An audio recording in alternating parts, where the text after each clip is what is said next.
Welcome back to my channel. मैं हूं दीपिका, आप सबको स्वागत है मेरे चैनल में। आशा करती हूँ कि आप सब खुश हैं, सुखी हैं, स्वस्थ हैं और बहुत हिम्मत हौसले के साथ अपना जो सपना है ना वो पूरा कर रहे हैं। आज हम ऐसे 10 ग्रूमिंग टिप्स के बारे में बात करने वाले हैं जो कि बहुत इजी होने के साथ साथ आपको बहुत फायदेमंद भी होगा अगर ये टिप्स आप अपनाते हैं तो। जैसे कि आपको पता है कि मैं हमेशा टिप्स लिख के रख लेती हूँ, तो मैंने वैसे ही लिख के रख लिया है क्योंकि मैं नहीं चाहती कि कोई सा भी पॉइंट में मिस करूँ। चलो तो फिर वीडियो को शुरू करते हैं। और शुरू करने से पहले मैं बता दूं कि अगर आपने चैनल को सब्सक्राइब नहीं किया है तो प्लीज सब्सक्राइब कर ले। मैं ऐसे ही अच्छे अच्छे वीडियोस आपके लिए लाती रहूंगी। तो हमारा पहला जो ग्रूमिंग टिप है वो है ऑलवेज स्मेल गुड।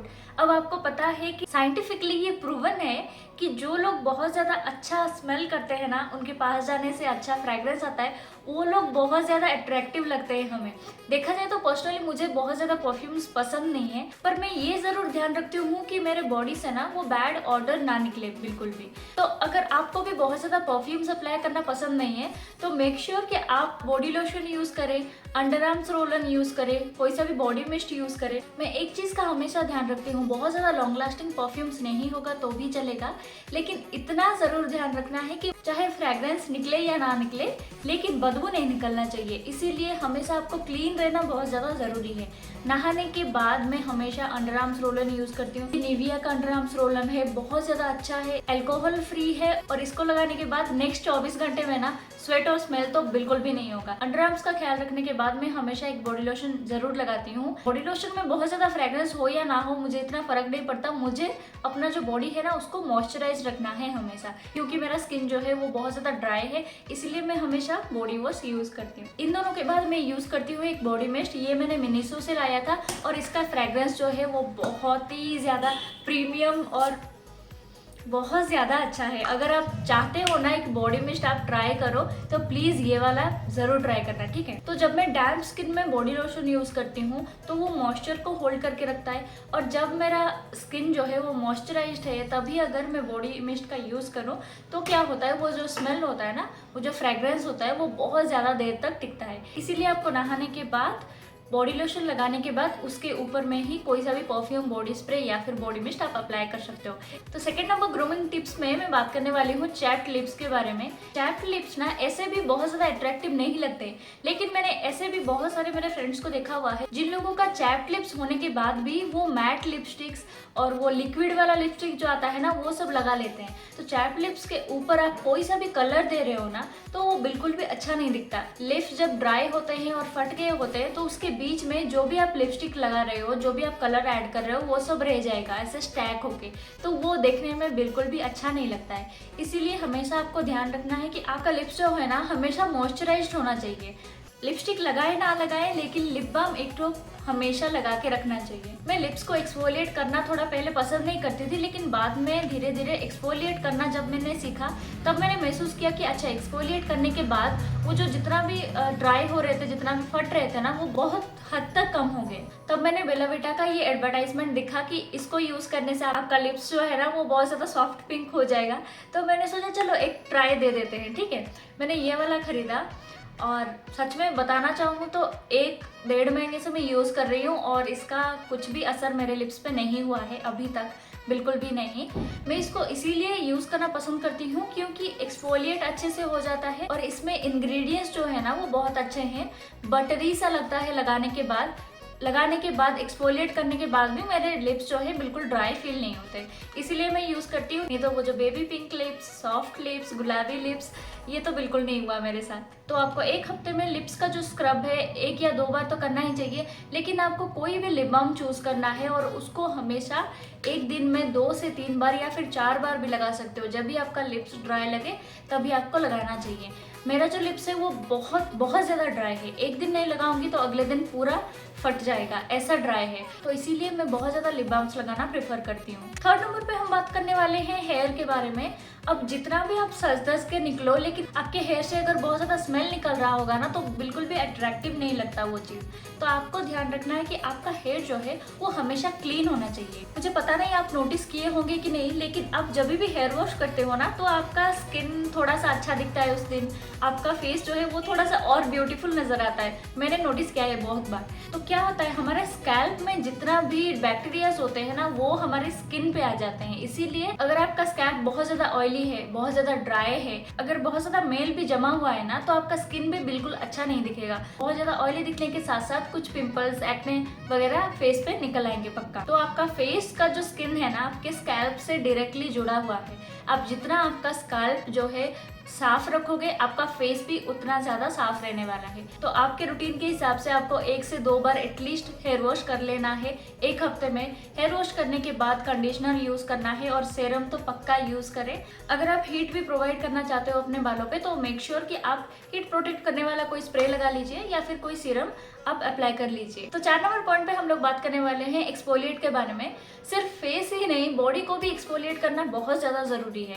एक हफ्ते में एटलीस्ट आपको एक बार घर पे आप स्क्रब बना सकते हैं। चावल का आटा ले लीजिए, कॉफी थोड़ा सा डालिए और हल्दी पाउडर थोड़ा सा डाल के आप वो ही स्क्रब कर सकते हैं। एक हफ्ते में एटलीस्ट 1 से 2 बार आपको स्क्रब करना है। स्क्रब करने के बाद आप खुद देख पाओगे कि आपका जो बॉडी है ना वो बहुत ज्यादा सॉफ्ट लग रहा है, बहुत ज्यादा मॉइस्चराइज्ड फील हो रहा है। और उसके साथ साथ बॉडी में जो स्ट्रक्चर होते हैं ना, जो छोटे छोटे बम्स निकल के आ जाते हैं, स्ट्रॉबेरी लेग्स बोलते हैं, वो सब जो होता है ना वो सब भी बिल्कुल नहीं होगा अगर आप रेगुलरली एक हफ्ते में 2 से 3 बार स्क्रब करते हो। तो बॉडी स्क्रब करने के लिए आप मार्केट से लाया हुआ जो भी प्रोडक्ट्स हैं, जो भी स्क्रब्स है वो तो यूज कर ही सकते हो।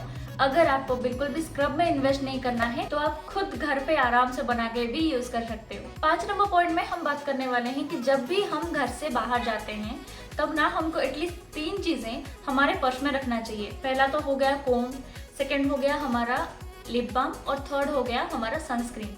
ये 3 चीजें बहुत ज्यादा काम आते हैं। आपके लिप से कलर हट जाए तो कोई प्रॉब्लम नहीं है, लेकिन लिप बाम जो मॉइस्चर प्रोवाइड करता है ना वो हट जाएगा तो फिर लिप्स चैप्ट हो जाएंगे और चैप्ट लिप्स को फिर से अगेन मॉइस्चराइज्ड बनाने में थोड़ा सा वक्त तो लग ही जाता है। इसीलिए आपको ध्यान रखना है कि हमेशा आप एक लिप बाम तो कैरी करें ही करें।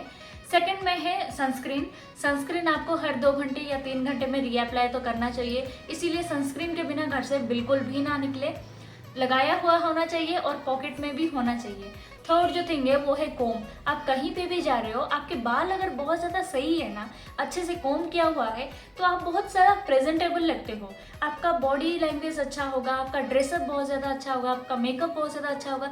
लेकिन आपके जो बाल है ना वो बिखरे हुए होंगे तो बिल्कुल भी अच्छा इंप्रेशन नहीं छोड़ता है वो चीज़। इसीलिए आपको ध्यान रखना है कि ये 3 चीज़ें हमेशा आपको कैरी करना है अपने पर्स में। 6 नंबर पे हम लोग बात करने वाले हैं हमारे ओरल हेल्थ के बारे में। ब्रश और टंग क्लीन तो सब करते हैं, लेकिन उसके साथ साथ माउथ को फ्रेश रखने के लिए और बैड ब्रेथ से बचने के लिए आपको हमेशा एक माउथ वॉश यूज करना है। ठीक है, माउथ वॉश यूज करने के साथ साथ दिन भर में अगर आप कुछ भी खा रहे हो, नॉनवेज खा रहे हो तो स्मेल तो आएगा ही।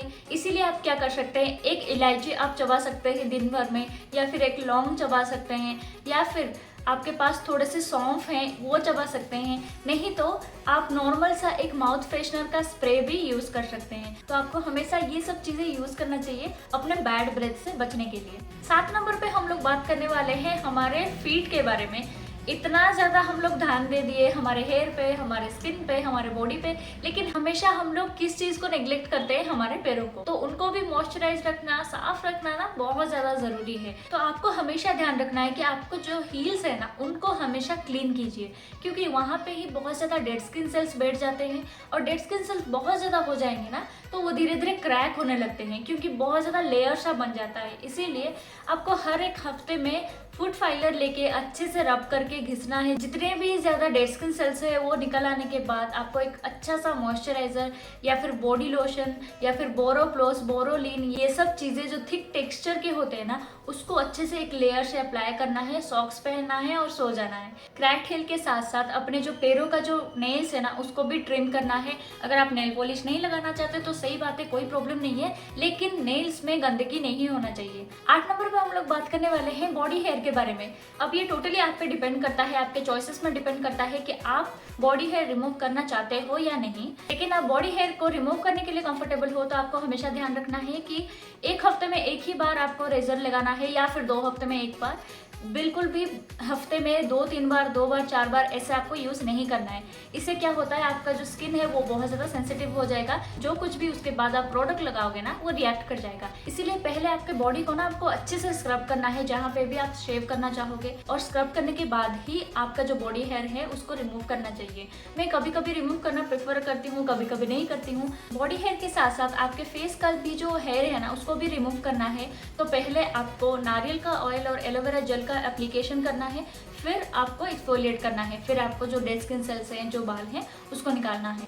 बॉडी और फेस का हेयर क्लीन करने के बाद आपको ध्यान रखना है कि आपके नोज के हेयर बहुत ज्यादा बढ़ने से पहले आपको ट्रिम करना जरूरी है। 9 नंबर पे हम लोग बात करने वाले हैं क्लीन क्लोथ्स के बारे में। जितना भी प्राइसी कपड़ा हो लेकिन उसमें अगर दाग धब्बे लगे होंगे, आयरन नहीं होगा, साफ सुथरा नहीं दिख रहा होगा, फ्रेग्रेंस अच्छा नहीं आ रहा होगा, तो आपका कपड़ा बिल्कुल भी अट्रैक्टिव नहीं लगता है। प्राइस तो इसमें मैटर करते ही नहीं है। आपका कपड़ा बहुत ज्यादा क्लीन है, आयरन है, अच्छा सा फ्रेग्रेंस है, तो इतना ज्यादा फॉर्मल लगता है ना, इतना ज्यादा अच्छा महसूस होता है ना, खुद को भी बहुत ज्यादा कॉन्फिडेंस फील करते हैं हम जब हमारा जो क्लोथ्स है ना वो बहुत क्लीन होते हैं। तो इसीलिए आप जो भी कपड़ा खरीदो, जितना भी अफोर्डेबल हो, जितना भी प्राइसी हो, उसको हमेशा साफ करना है, उसमें बदबू नहीं आना चाहिए। अगर दाग धब्बे लगे हैं तो स्टेन रिमूव कर लो, बटन्स टूट गए हैं तो सिलाई कर लो, कुछ भी करो, लेकिन क्लीन और नीट दिखना चाहिए जो भी आप कपड़ा पहन रहे हो। इससे क्या होता है, एक बहुत ज्यादा अच्छा इंप्रेशन क्रिएट होता है। 10 नंबर पे हम लोग बात करने वाले हैं अच्छा खाना खाना।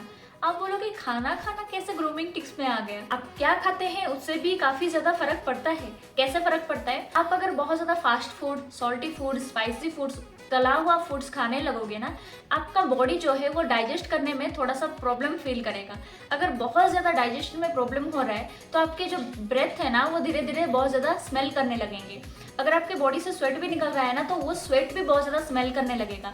तो ये सब चीज़ें सुधर सकता है आप क्या खाते हो इस चीज़ से। आप अगर इजीली डाइजेस्टेबल फूड्स खाते हो, फ्रूट्स खाते हो, मिल्क, पनीर, दही, ब्रेड, ये सब खाते हो, तो ये बॉडी के लिए ना डाइजेस्ट करने के लिए बहुत ज़्यादा इजी होता है। तो इसीलिए अगर स्वेट भी होता है तो बदबू नहीं निकलेगा, आपका जो ब्रेथ होगा वो क्लीन होगा, पंजेंट स्मेल बिल्कुल भी नहीं होगा, आपके बॉडी से बैड ऑडर भी बिल्कुल नहीं आएंगे। इसीलिए आपको ध्यान रखना है कि आप जो भी खा रहे हैं ना बहुत ज़्यादा इजीली डाइजेस्टेबल हो और स्पाइसी, ऑयली ये सब थोड़ा कम हो। तो ये थे आज के 10 ग्रूमिंग टिप्स जिसको यूज करके आप ना बहुत ज्यादा कॉन्फिडेंस फील कर पाओगे।